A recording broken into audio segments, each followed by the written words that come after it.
করছস? খালি তো জড়াই ধরে নাই কা, ও তো আমারে চুমা দিতে পারতেছে, তুই মার ওরে। তুই ওরে চুমা দিতে চাচ্ছিস কেন? ওই রে তোরটা কইছি তুই আজকে থেকে আমার গার্লফ্রেন্ড, চুমা তো দিমুই। গার্লফ্রেন্ড তোমার সাথে চুমা দেয় আর চুমা কি দিচ্ছি খালি জড়াই ধরছি।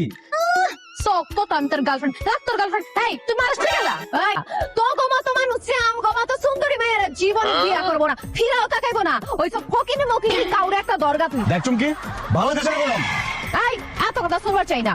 তুই বুলবুলির অপমান করছস, ওর মনে কষ্ট দিছস, তুই ওর কাছে মাপ চাইলে কিন্তু কিডা একদম শেষ করে দাম। মাপ চা। ঠিক আছে আচ্ছা রে মাফ করে দিন, যা। তুই ওরে যেই লেভেলের অপমান করছস, এমনি মাপ চাইলে কাম হইতো না, ওর মন গলতো না। তুই ওর পা ধইরা আম্মা কইয়া মাপ চা। ক, আম্মা আমার ভুল হয়ে গেছে, পোলা মনে করে মাপ কইরা দাও। ক, রে মা করে রাখুন, পাগল হয়ে গেছিস তুই। জীবন যৌবন দিতে চাস? আচ্ছা আচ্ছা আচ্ছা ওরে মা ডাকতেছি কারা। আচ্ছা রে তেনে খাওয়া তোরে মা কইতেছি। ও আমি যে তোরে মা ডাকতেছি, কি বলুন করে কইস না।